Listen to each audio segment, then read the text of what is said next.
The emancipated female. There are, however, women who still have jobs or careers at the age of 25 or older. There are a variety of reasons for this. 1. The woman is married to a failure. He is not making enough money to provide her with all the useless rubbish she cannot do without. 2. The woman cannot have children. Once the man's passion for her has been spent, he can see no good reason for continuing to support her. 3. The woman is ugly. 4. The woman is emancipated. 5. The woman is interested in a particular career, and from the start she renounces her own slaves and her own children. Types 1 and 2 are closely related. It is the next two groups which are important, for an ugly woman is often considered to be emancipated, and this is false. The chance of meeting someone in the last category, a woman who renounces comfort and serves for intellectual reasons, let alone from a sense of what is fair, is rare indeed.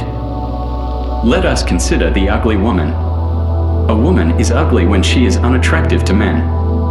That is, when her secondary sexual characteristics are underdeveloped or insufficiently advertised, and because there is an absence in her features of a baby look.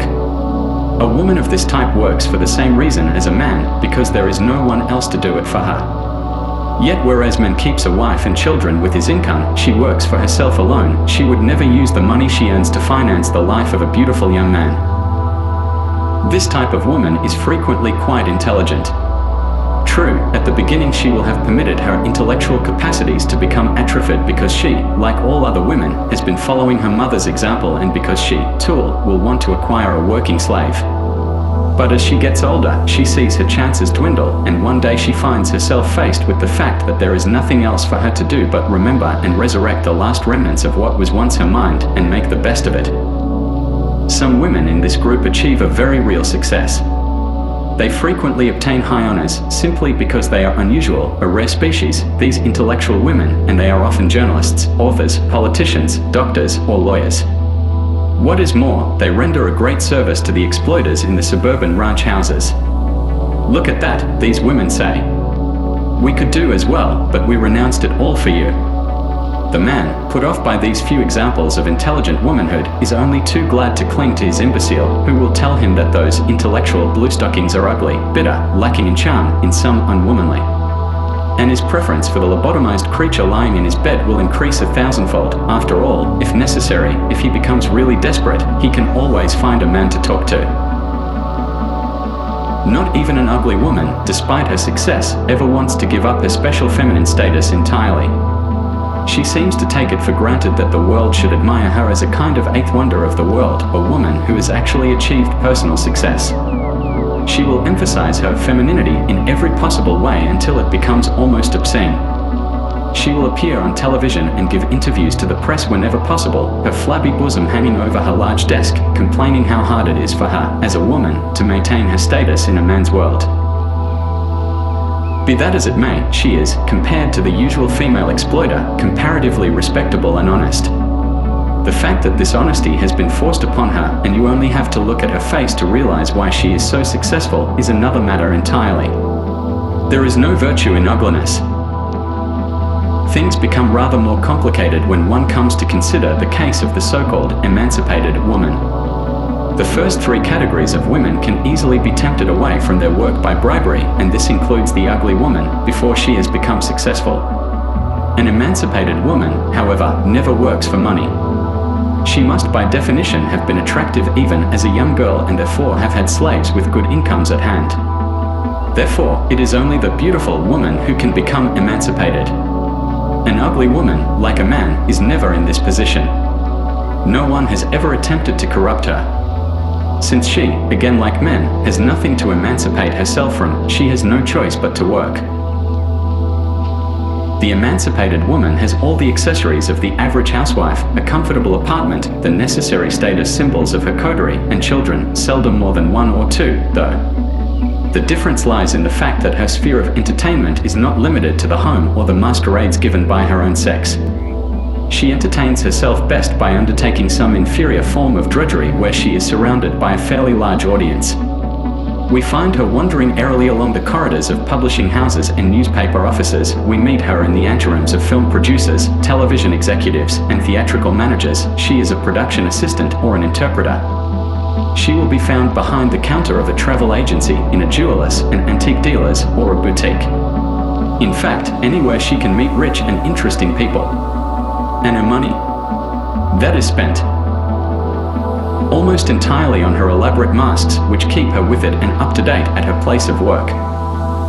In fact, the emancipated woman is just as stupid as the others, but she does not want people to think so. If she mentions housewives, it is with utter contempt. As she has a job which would not be unworthy of a man, she believes that this very fact alone makes her intelligent, but she is confusing cause and effect. Men work only because they have to and not because they are intelligent. Most men would start to make proper use of their intelligence if they were free of financial obligations, as free as housewives, for example. A woman living at home has, in fact, far better opportunities of enjoying a stimulating, intellectual life than one who is stuck between typewriter and dictaphone. The work chosen by an emancipated woman rarely involves effort or responsibility, although she makes herself believe it involves both. As far as she is concerned, it is satisfying, stimulating, and keeps her from stagnating. She simply couldn't exist without it. Yet if one gets down to the facts, she is never really dependent on it. Unlike the ugly woman, she could give it up any time. She never works without life-saving apparatus. The moment there is any sign of difficulty on the horizon, up jumps a man from somewhere in the wings and rushes to her aid.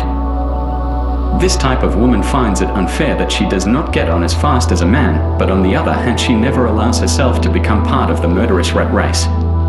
The complaint she utters is always the same. Even as an emancipated woman, one simply is not given the same chances as a man. Instead of fighting for her chance on the spot, she runs off, covered in makeup like a clown and looking like a Christmas tree, to yell for women's rights and women's equality at one of the meetings held by her coterie. It would never occur to her that she alone, and not man, is the cause for this unequal state of affairs. She, woman, with her total lack of interest, her stupidity, her venality, her unreliability, her ridiculous masquerades, and her eternal pregnancies, and, above all, because of her merciless manipulation of man. How could she have caused the situation?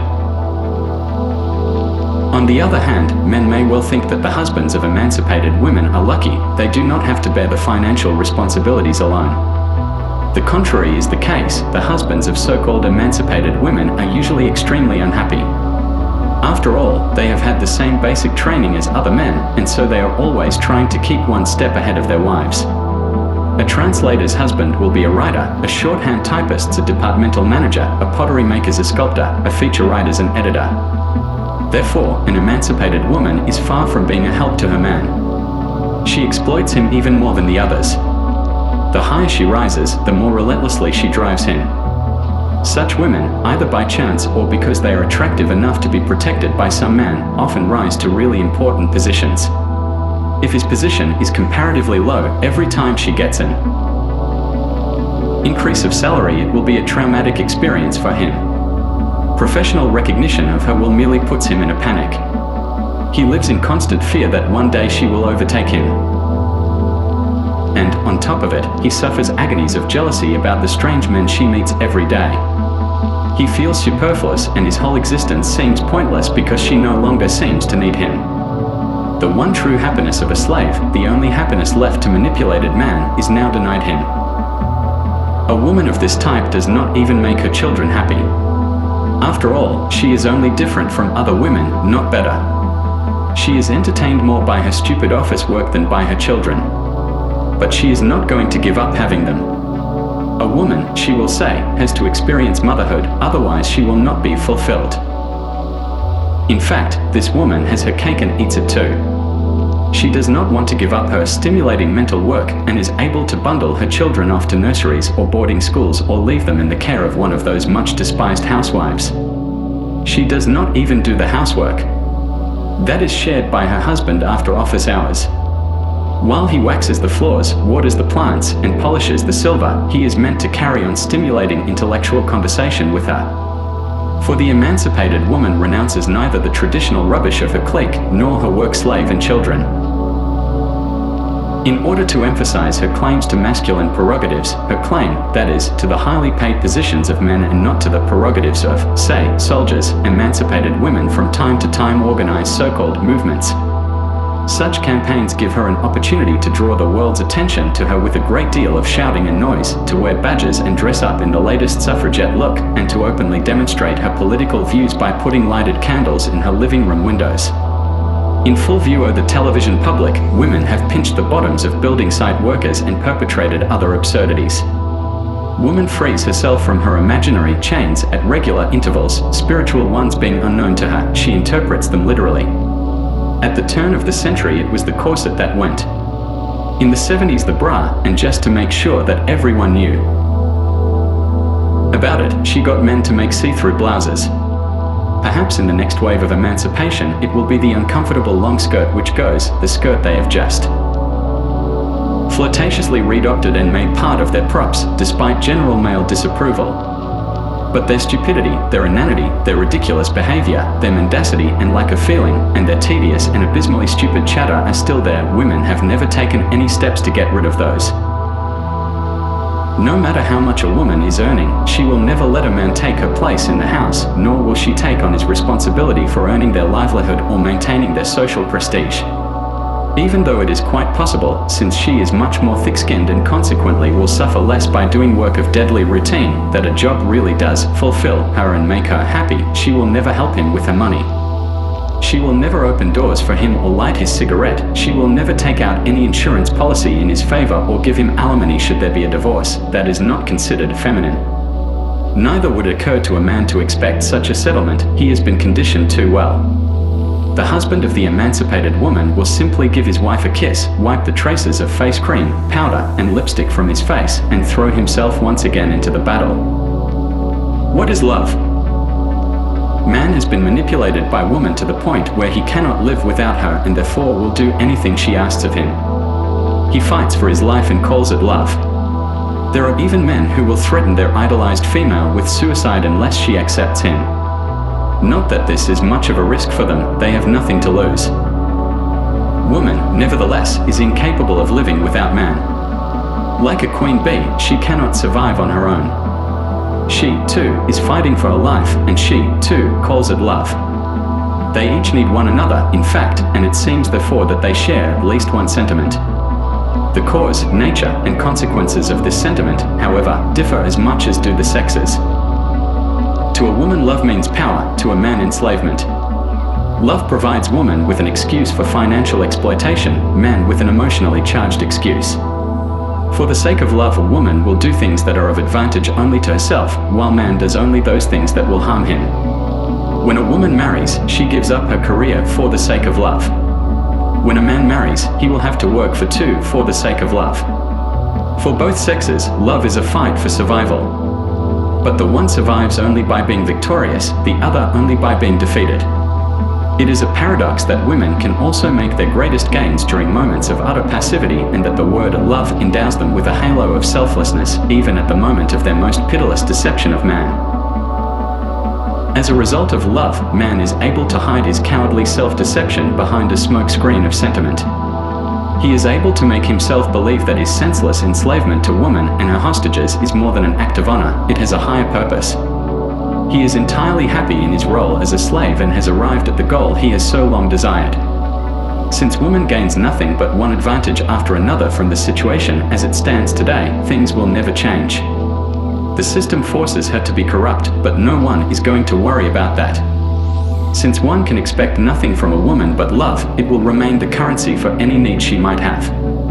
Man, her slave, will continue to use his energies only according to his conditioning and never to his own advantage. He will achieve greater goals, and the more he achieves, the farther women will become alienated from him. The more he tries to ingratiate himself with her, the more demanding she will become. The more he desires her, the less she will find him desirable. The more comforts he provides for her, the more indolent, stupid, and inhuman she will become, and man will grow lonelier as a result. Only woman can break the vicious circle of man's manipulation and exploitation, but she will not do it. There is absolutely no compelling reason why she should. It is useless to appeal to her feelings, for she is callous and knows no pity. And so the world will go on, sinking deeper and deeper into this morass of kitsch, barbarism, and inanity called femininity. And man, that wonderful dreamer, will never awaken from his dream.